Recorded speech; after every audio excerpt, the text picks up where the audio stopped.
Alhamdulillah, wa syukurillah saya malam ini bisa bersilaturahmi dengan seluruh generasi HMI. Kayak saya barangkali yang tertua pada yang pertama kali ini. Ya, dan saya puji syukur kepada Allah bahwa kita bisa berjumpa dalam satu kesatuan pandangan, yaitu melihat negara sama. Jadi kita akan melihat bagian memaparkan apa yang mungkin terjadi pada hari ini. Dan saya terima kasih sekali wejangan dari Ketua Umum Eksis, dari Diponegoro atau Pasar Rumput, dan juga dari Pasar Minggu tadi. Menarik, pas di Pasar Rumput bicara soal perkembangan kuantitatif, lalu yang kedua dari Pak Ismail, Mas Effendi Ismail, dari Pasar Minggu, itu berbicara soal spirit yang harus diperjuangkan oleh HMI. Saya kira itu semuanya sejalan, sepikiran dengan zaman-zaman sebelumnya. Itu pikiran saya. Pertama saya kira minta maaf lahir batin, ya minal aidin wal faizin, taqabbalallahu minna wa minkum, maaf lahir batin, barangkali dalam pergaulan kita ada kesalahan dan kekhilafan. Dan saya kira kita berpuasa kemarin itu sudah bisa membebaskan dosa kita. Man shoma ramadhana imanan wa ihtisaban ghufira lahu ma taqabbala min dhanbi.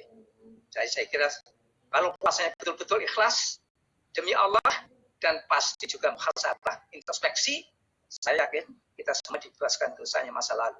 Berarti kita nol kembali pada Syawal ini. Mudah-mudahan kita pegang dan kita lanjutkan perjuangan itu. Jihad kita adalah jihad besar, itu melawan nafsu di bulan Ramadan, juga nafsu ingin melanggar PSB dan Corona. Saya kira itu juga bagian dari perjuangan kita.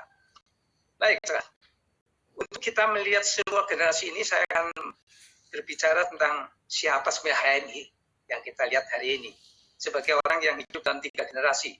Saya generasi masuk di HMI tahun 64. Lalu mengalami 3 generasi besar di Indonesia. Pertama ada generasi Orla, era Orla, generasi Orba, dan generasi Reformasi. 3 besar ini. Dan menarik, kalau saya lihat dari 3 pengalaman saya sampai hari ini, rezim-rezim yang terjadi pada era Orde Lama, Orde Baru, Reformasi, jelas bagi saya HMI jelas, itu masih semangatnya berbeda pada kelahiran HMI masa lalu. Itu saya jelas perbedaan itu ada. Pertama kalau kita lihat, Indonesia ini dengan rezim-rezim tadi, harus kita kenali bersama-sama dengan dekat di hati kita. Bahwa Indonesia ini adalah negara pasca kolonial. Negara pasca kolonial itu memiliki ciri-ciri khusus yang paling menonjol adalah secara sosiologis adalah pewarisan nilai-nilai kolonialisme itu tetap melekat kepada semua rezim yang sudah berjalan sekarang. Misalnya saja soal demokrasi selalu berjalan timpang. Dari Soekarno menjadi melahirkan presiden diktator, dari Soeharto juga yang sama, menjadi seumur hidup sama diktatornya, dan pada zaman reformasi sama, meskipun dibatasi periodenya, sikapnya, cara berpikirnya sama dengan pada periode sebelumnya. Tidak ada perubahan. Reformasi hanya kata-kata, bukan nyata. Ini penting sekali.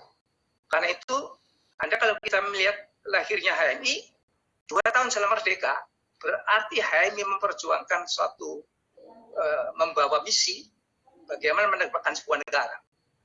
Dan ujian pertama HMI menegakkan negara adalah pertama menyingkirkan nilai-nilai pembaratan atau westernizasi. Yaitu apa? Agama harus dikembangkan di kampus dan dalam kehidupan mahasiswa. Sehingga HMI harus membawa misi ini dalam kampus dan dalam kehidupan HMI. Yang kedua adalah menghapus tilasan-tilasan heritage, warisan-warisan kolonialisme masa lalu, yaitu cara hidup Barat, minum-minum, bebas seks, bebas cinta, lalu dansa-dansi, semuanya dilakukan di dalam kampus dan kehidupan kita pada saat itu. Itu juga bagian dari tugas kita pada masa itu. Dan tugas itu merupakan kewajiban sejarah sampai hari ini. Karena yang terjadi adalah aneh. Setelah Orde Lama ini adalah orde yang paling fanatik melawan kapitalisme dan imperialisme, dan itu konsisten dan konstitusi Indonesia, yaitu Undang-Undang 45 dan Pancasila serta waktu itu Piagam Jakarta, dan ini merupakan hal yang sangat penting. 3 dasar ini menurut saya adalah bagi saya adalah seperti apa yang disebut sebagai charter atau piagam, namanya Piagam Madinah. Ya. Piagam Jakarta juga Piagam Madinah.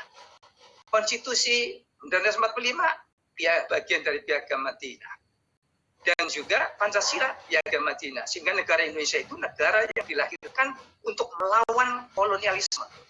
3 dasar itu adalah senjata pemungkas untuk melawan ideologi kapitalisme dan ideologi penjajahan kolonialisme. Soekarno lah yang paling tegas menghadapi. Tapi sayang berikutnya pada pergantian periode menjadi Orde Baru, di situ berbeda.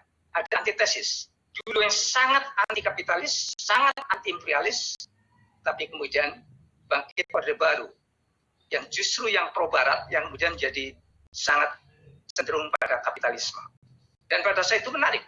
Ciri-ciri kapitalisme adalah membuat program atau program negara tentang modernisasi. Dan modernisasi ini pada hakikatnya adalah program kapitalisme global yang kemudian menarik dibiayai oleh Belanda dan kemudian pindah ke Prancis dan kemudian Barat pada umumnya mendukung pembangunan selama 32 tahun di bawah Soeharto. Dan Soeharto mencoba mensintesakan antara keinginan Indonesia asli dan keinginan kapitalisme. Di situ percampuran kepentingan yang kemudian baru menimbulkan kekuasaan yang kemudian menjadi sangat mutlak. Dan ini menjadi problem pada zaman itu.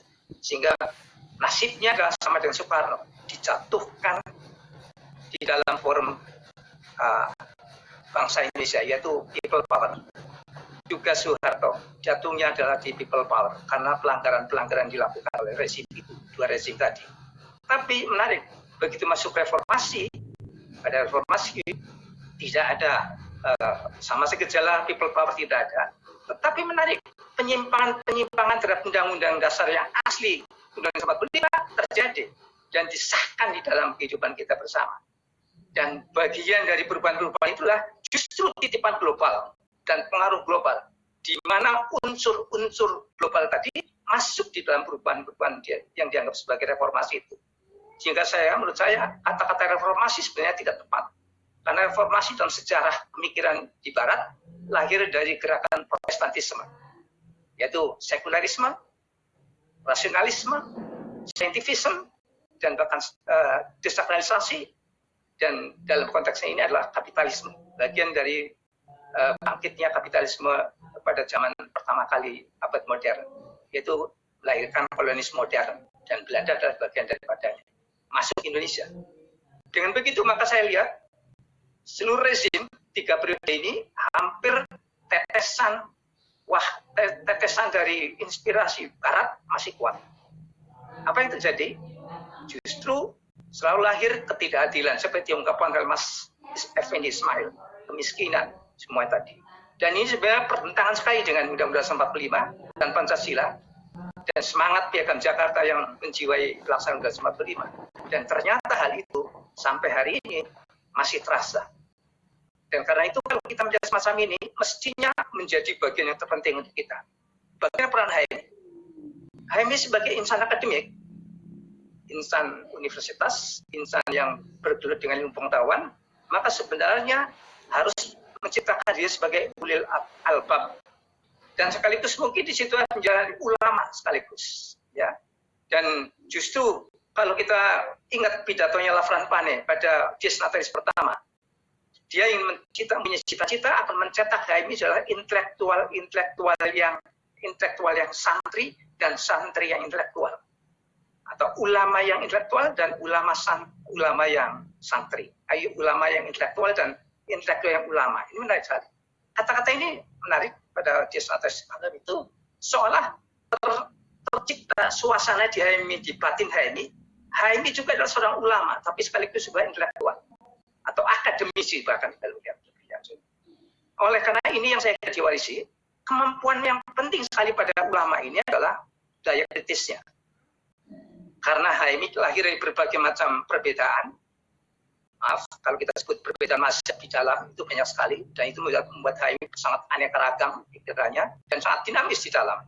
Dan yang kedua, dari keluarga di mana peranan dan kedudukannya berbeda-beda, sehingga masing-masing masuk ke dalam HMI dalam suasana yang sangat dinamis. Dan karena dinamika itulah saya kira fungsi-fungsi kritis perlu atau melakukan manajemen konflik di dalam HMI perlu dilakukan.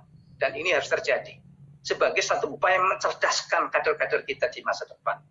Karena itu, kritik adalah satu kewajiban ilmiah. Menurut saya, mengkritik itu secara ilmiah adalah gerakan yang radikal dalam rangka menghadapi kebenaran yang sejatinya. Karena itu radikalisme bagi saya tidak bertentangan dengan Pancasila. Radikalisme itu lahir sejak awal kemerdekaan, yaitu apa? Melawan penjajahan, melawan ketidakadilan, melawan kemiskinan dalam bangsa ini sendiri. Dan itu adalah berciri radikal dalam, apalagi kalau kita kembali pada ajaran Islam. Kalau kita kembali pada agama, agama itu selalu menganjurkan amar ma'ruf nahi mungkar. Dan kezaliman adalah musuh dari syahadat kita. Sebab waktu kita dilatih di HMI, syahadat itu artinya pembebasan pribadi terhadap Tuhan-Tuhan yang bukan Tuhan, menjadi Allah pilihannya, afirmasinya. Dan yang kedua adalah syahadat yang kedua membebaskan manusia dari kezaliman, yaitu rezim jahiliyah pada zaman Rasulullah. Ini satu hal yang penting, dan ini tidak bisa dibuang semangat ini dalam perjuangan HMI. Sehingga sejarah dan tauhid itu menyatu di dalam gerakan, menjadi etika bahkan, menjadi semangat perjuangan kita di masa datang, yang tidak boleh selesai dan tidak lelah. Saya mengkritik pemerintah sampai saya masuk penjara selama 7 minggu sebagai ketua BMI, saya layani. Dan justru keluar bukan ketakutan, keluar justru menjadi mengerasnya keyakinan saya bahwa perjuangan saya betul. Karena itu saya melihat dalam hal ini banyak hal HMI yang begitu kuat, begitu kritis, begitu militan, begitu mendasarkan agama yang kuat, maka komunis tidak rela HMI akan hidup. Seperti juga tidak rela melihat Masyumi dibubarkan. Mas Hul, lalu, ya, izin 1 menit lagi ya, Mas. Oke, ya. Dan saya. Karena itu kemudian pada periode berikutnya HMI bisa jaya dan sampai hari ini masih berjalan terus. Akan tapi godaan-godaan dari luar masih ada dan kita telah menerima itu sebagai suatu fakta sejarah dan kita perlu bikin bersama-sama. Mari kita berjuang dengan semangat kritis, semangat perlawanan terhadap hal yang tidak benar, dan kita tidak boleh lupa hanya takut pada Allah. La haula wala quwata illa billah. Terima kasih. Selamat.